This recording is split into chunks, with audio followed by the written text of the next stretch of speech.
এটা দেখে চাউমিন মনে হলেও আসলে এটা কিন্তু চাউমিন না। তো এটা অনেক দিন থেকে আমার ট্রাই করার ইচ্ছা ছিল। তো এই পাস্তাটা আমি কিনে এনেছিলাম। তারপরে এটা আমি একটু নুন দিয়ে সেদ্ধ করে নিলাম। সেদ্ধ করে এটা আমি সাইডে করে রাখলাম, দেখতে পাচ্ছ।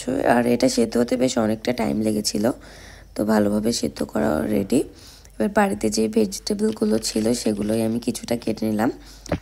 আর এই সবজিটা আমার খুব ইন্টারেস্টিং লেগেছিল বলে এটা আমি ব্লিঙ্কিট থেকে অর্ডার করেছিলাম, নামটা কি সেটা তো আমি ভুলে গেছি।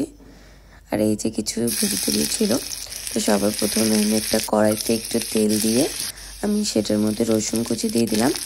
আর যে সবজিটা ভাজা হতে সেদ্ধ হতে যেমন টাইম লাগবে আমি সেরকম বুঝে সবজিগুলো একা একে ভেজে নিলাম। তো যেহেতু গাজর ও ব্রোকলিটা ভাজতে একটু সময় লাগবে বলে ওটা আগে দিয়েছিলাম।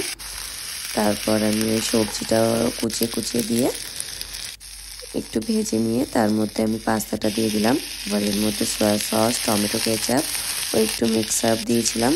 তারপরে অরিগানো দিয়েছিলাম। আর একটু স্পাইসি করার জন্য আমি বেশ কিছুটা পরিমাণ রেড চিলি পাউডার দিয়েছিলাম।